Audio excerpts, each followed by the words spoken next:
ദോശ തയ്യാറാക്കാനായി 6 മണിക്കൂർ കുതിർത്ത് വെച്ച് 1/2 കപ്പ് ഉഴുന്നും 1/2 ടീസ്പൂൺ ഉലുവയും 2 കപ്പ് പച്ചരിയും നന്നായി കുതിർന്നു വന്നതിന് ശേഷം പ്രത്യേകം അരച്ചെടുക്കുക കേട്ടോ. ഒട്ടും തരി പാടില്ല, ദോശക്കായതുകൊണ്ട് തന്നെ അരച്ചെടുക്കുമ്പോൾ ശ്രദ്ധിക്കുക.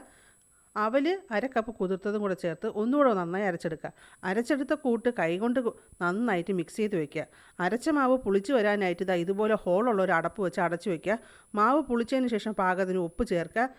ഇതുപോലെ നന്നായിട്ട് മിക്സ് ചെയ്ത് കൊടുക്കുക കേട്ടോ. മാവ് ഇതുപോലെ പുളിച്ച് വന്നാലാണ് ദോശ നല്ല മൊരിഞ്ഞ് നല്ല ടേസ്റ്റുള്ള ദോശ കിട്ടുന്നത്. അതിനായിട്ട് ഇരുമ്പിൻ്റെ ഒരു ദോശക്കല്ല് വെക്കുക. നല്ലെണ്ണം നന്നായിട്ട് തേച്ച് കൊടുക്കുക. ഒരു തവി മാവ് കോരി ദോശ ഇതുപോലെ ഒന്ന് ചുറ്റിച്ച് കൊടുക്കുക കേട്ടോ. നൈസ് ദോശ വേണമെങ്കിൽ അതും ചുട്ടെടുക്കാം.